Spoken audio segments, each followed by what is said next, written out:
প্রিয় দর্শক, আমি শ্রুতি খান চলে আসছি প্রতিবারের মতো টক্স বিডি নিউজ চ্যানেলের পক্ষ থেকে একটি গুরুত্বপূর্ণ খবর শেয়ার করার জন্য। সেটা হচ্ছে যে আমরা বাংলাদেশ এবং ভারতের যে সীমান্তে এবং বাংলাদেশের ভেতরে ভারত নিয়ে যে উত্তেজনা এবং সনাতনী ধর্মীর মানুষদের উপরে আঘাত, বিভিন্ন জায়গায় আজকে হামলার ঘটনা ঘটেছে, বিভিন্ন মন্দিরে এবং বিভিন্ন হিন্দুদের হবিগঞ্জে, পাথরঘাটা, আরও বিভিন্ন জায়গায় মন্দির ভাঙা, দোকান লুটপাট এবং বিভিন্ন সনাতনীদের উপরে আঘাত, রক্তপাতের চিহ্ন আমরা সোশ্যাল মিডিয়া জুড়ে দেখতে পাচ্ছি। এবং পাশাপাশি সবচেয়ে গুরুত্বপূর্ণ খবর সেটা হচ্ছে যে বাংলাদেশ, ভারত এবং ভারতের যে চিকেন নেক, শিলিগুড়ি থেকে মাত্র 12 কিলোমিটার দূরে লালমনিরহাট একটি বিমান ঘাঁটি করার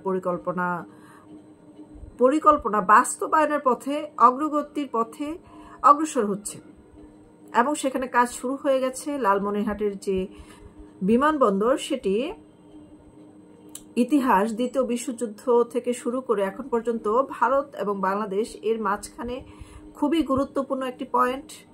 এবং সেখানে যদি লালমনিরহাটের সেই বিমান ঘাঁটি যদি স্বয়ংসম্পূর্ণ হয়ে যায় এবং ভারতের সাথে বাংলাদেশের যুদ্ধ লেগে যায়, তাহলে এটি হবে সবচেয়ে ভয়ঙ্কর এবং ভয়াবহ একটি পরিণতির দিকে এগিয়ে যাওয়া।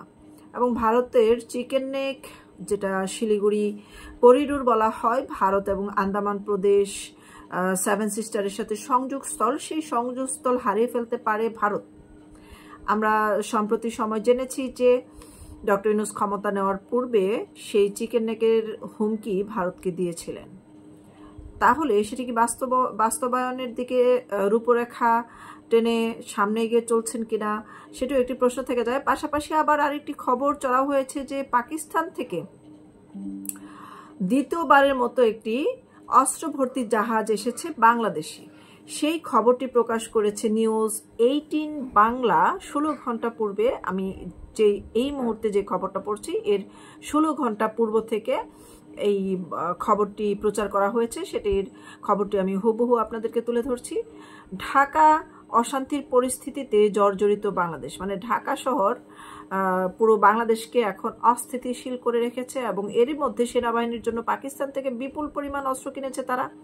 প্রায় 52 বছর পর পাকিস্তান থেকে অস্ত্র নিয়ে একটি জাহাজ বাংলাদেশে পৌঁছেছে। সাবেক প্রধানমন্ত্রী শেখ হাসিনার সময় রাষ্ট্রের কোষাগারে সঞ্চিত অর্থের অপব্যবহার হচ্ছে বলে যে অভিযোগ এবং অপপ্রচার করেছিল তার বিরোধী দলীয় লোকজন, পাকিস্তান থেকে এই অস্ত্র কেনার পেছনে মধ্যস্থতার সন্দেহ রয়েছে এবং সরকারের এই সিদ্ধান্ত ঘিরে প্রশ্ন উঠতে শুরু করেছে।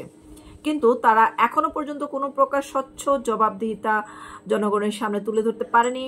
এর পূর্বেও যে জাহাজটি এসেছিল সেই জাহাজের বিষয়েও যে তথ্য উপাত্ত পাওয়া গেছে যে সেখানে দুজন কর্মচারী জানতে চেয়েছিলেন যে খালাস হওয়ার পূর্বে সেখানে কি কি পণ্য আসছে বা কি কি আছে, তাদেরকে কিন্তু চাকরিচ্যুত করা হয়েছিল এবং তাদের মন গড়া একটি খসড়া জনসম্মুখে তুলে ধরা হয়েছিল। এরপর যে সেখান থেকে মালগুলো কমলাপুরে নিয়ে আসা হয়, কমলাপুর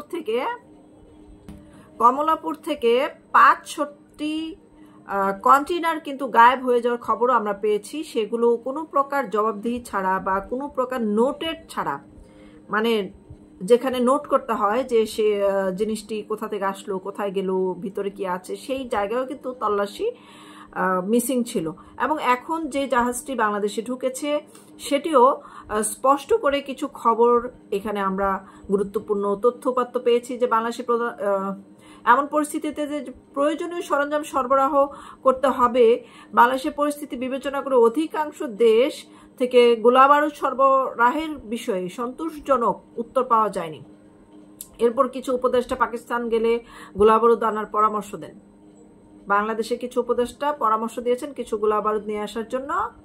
পাকিস্তান সরকার যেহেতু ইতিমধ্যে আর্থিক সংকট জানিয়েছে যে তারা আগের অর্থ পেলে তারপর আমাদেরকে অস্ত্র দেবে, বাংলাদেশকে অস্ত্র সরবরাহ করতে দেবে। পাকিস্তান নিরাপত্তা সংস্থা তাদের প্রশাসনকে পরামর্শ দিয়েছে যে বাংলাদেশ যে পরিমাণ অর্থ দেবে তা গ্রহণ করা উচিত। 1971 সালের পর এটাই প্রথমবার যখন বাংলাদেশ পাকিস্তানের থেকে সরাসরি অস্ত্র চেয়েছে। সংবাদ সূত্র অনুযায়ী বাংলাদেশের পাকিস্তান থেকে 50,000, মানে সংবাদের সূত্র অনুযায়ী 50,000 রাউন্ড গোলাবারুদ, 3,000 ইউনিট ট্যাঙ্ক, গোলাবারুদ, 50 টন আরডিএক্স বিস্ফোরক এবং 20,000 রাউন্ড গোলাবারুদ চেয়েছে। বিষয়টি বেশ আকর্ষণীয়, কারণ বাংলাদেশ যে পরিমাণ অস্ত্র অর্ডার করেছে তার শেখ হাসিনার সময়ের থেকে অনেক বেশি। 52 বছর অস্ত্রে ভরা একটি জাহাজ, মানে 52 বছর পর ইতিহাসের সর্বপ্রথম এই দুইবার বাংলাদেশে জাহাজ এসেছে পাকিস্তান থেকে, এবং অস্ত্রে ভরা একটি জাহাজ পাকিস্তান থেকে বাংলাদেশে পৌঁছেছে চট্টগ্রাম বন্দরে। তবে অফিসিয়ালি এটা নিশ্চিত করা হয়নি যে বাংলাদেশে কত পরিমাণ অস্ত্র পৌঁছেছে। পাকিস্তান থেকে জলপথে নাকি জাহাজে নভেম্বরের মাঝামাঝি চট্টগ্রাম বন্দরে পৌঁছায়। বাংলাদেশি সেনাবাহিনী এই অস্ত্রগুলো ব্যবহার করবে ঠিকই, তবে অস্ত্র কেনার প্রক্রিয়ার মধ্যস্থতা অভিযোগ উঠেছে ইতিমধ্যে। বিষয়টি নিয়ে ডক্টর মোহাম্মদ ইউনূস বা বাংলাদেশি সেনাবাহিনীর অনেক উচ্চপদস্থ কর্মকর্তার বিরুদ্ধে প্রশ্ন উঠতে শুরু করছে, কিন্তু তারা এই বিষয়ে খোলাখুলি কোনো প্রকার জবাবদিহি করছে না, কারণ তার তো জবাবদিহিতার সরকার না। তারা তো যেভাবে ক্ষমতা এসেছে এটা কোনো নির্বাচনীয় সরকার নয়। যদি নির্বাচনীয় সরকার হতো এবং যারা তাদেরকে ভোট দিয়েছে তাদের কাছে দায়বদ্ধ থাকতো, যারা তাদেরকে ক্ষমতা নিয়ে এসছে তাদের কাছে তারা দায়বদ্ধ থাকতো। তো লালমনিরহাটের যে বিমান ঘাটের বিষয়টি, যেটা আমরা ভেবেছিলাম যে চট্টগ্রামে হতে পারে, সেন্ট মার্টিনে, কক্সবাজার সেন্ট মার্টিনে হতে পারে, কিন্তু আমরা জানি যে সেন্ট মার্টিনে কড়া নোটিশ দিয়ে সেখানে মানুষের যাতায়াত বন্ধ করে রাখা হয়েছে এবং দুর্ভিক্ষের কারণে কুকুররা মারা যাচ্ছে। সেখানে কিছু কুকুর প্রেমীরা বা আমরা যারা প্রাণী ভালোবাসি আমরা ডোনেশন করে সেখানে একজনকে প্রতিনিধি আছে, সেখানে কুকুরদেরকে খাওয়া দাওয়া ভরণ পোষণ করছে, যেটা সরকারের একদম বাইরের কাজ, মানে মানুষের ব্যক্তিগত পদক্ষেপ। সরকার সেই বিষয়ে কোনো পদক্ষেপ নেয়নি।